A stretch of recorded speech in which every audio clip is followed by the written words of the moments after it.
An unpredictable turn of events has unfolded as the Qatari Court of Appeals has decided to reduce the capital punishment of 8 former Indian naval personnel.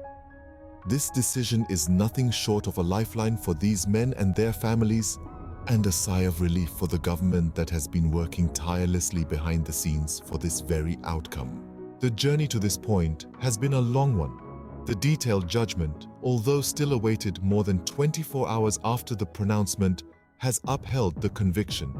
This has been a disappointment, prompting the government and the families of these men to reassess their legal strategy and gather evidence of their innocence before filing a review petition with Qatar's Court of Cassation, which is the highest in the system. If all judicial appeal routes come to a dead end, the government will be faced with 3 options. The first option is to continue advocating for a review of the conviction with Qatar's ruling Emir, Sheikh Tamim bin Hamad Al-Thani. If this proves unsuccessful, the men could appeal for clemency and request a pardon, something that Qatar's rulers have granted in the past. The third option would involve the men serving out their terms in India once the length of incarceration is clarified. This would be based on a bilateral agreement on transfer of sentenced persons from 2015.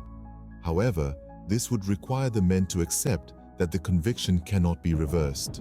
The significance of this development cannot be understated, especially because it comes after Prime Minister Narendra Modi's first public outreach to the Qatari leadership. He met the Emir on the sidelines of COP28 on December 1st. Whether such a political outreach or a high-level mission to Doha would have been more productive earlier is a point of consideration now. It's noteworthy that New Delhi, in stark contrast to its stance with Canada over its allegations, has chosen not to react to this case with public rhetoric.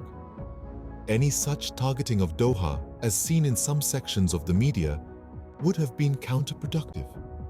If the case implicating the men is linked to India's intelligence services, then a review of any operations that could jeopardize Indians overseas is crucial.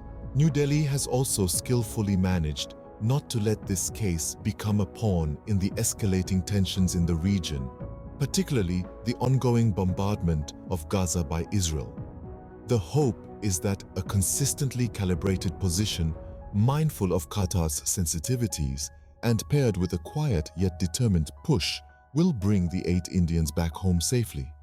In summary, the Qatari court's decision to reduce the punishment of the 8 former Indian naval personnel is a crucial development.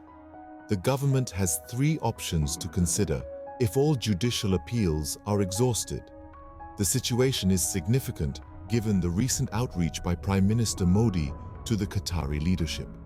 The Indian government has adeptly handled the situation, avoiding public rhetoric and considering the wider geopolitical context. The hope remains that a balanced approach, respectful of Qatar's sensitivities, will lead to the safe return of the 8 Indians.